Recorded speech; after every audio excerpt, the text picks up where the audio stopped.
السلام عليكم طلاب العراق. توضيح حقيقة إعطاء قرار الدخول الشامل لطلبة المراحل المنتهية.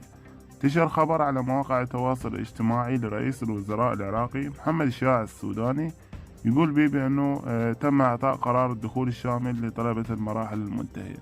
كتوضيح لهذا الشيء يا طلاب بأنه هذا الفيديو هو فيديو قديم، يعني الخبر مو صحيح. الفيديو هو لرئيس الوزراء محمد الشياع السوداني من كان نائب بالبرلمان العراقي قبل لا يصير رئيس الوزراء.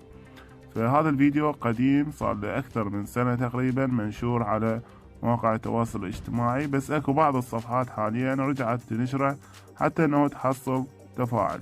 فحاليا ماكو اي قرار لا من وزارة التربية ولا من رئاسة الوزراء على قرار الدخول الشامل لطلبة المراحل المنتهية. لحد الآن ماكو قرار نهائي من الوزارة. أكيد إحنا إذا صار أي تحديث على هذا الموضوع راح نبلغكم به بقناتنا، قناة طلاب العراق الرسمي.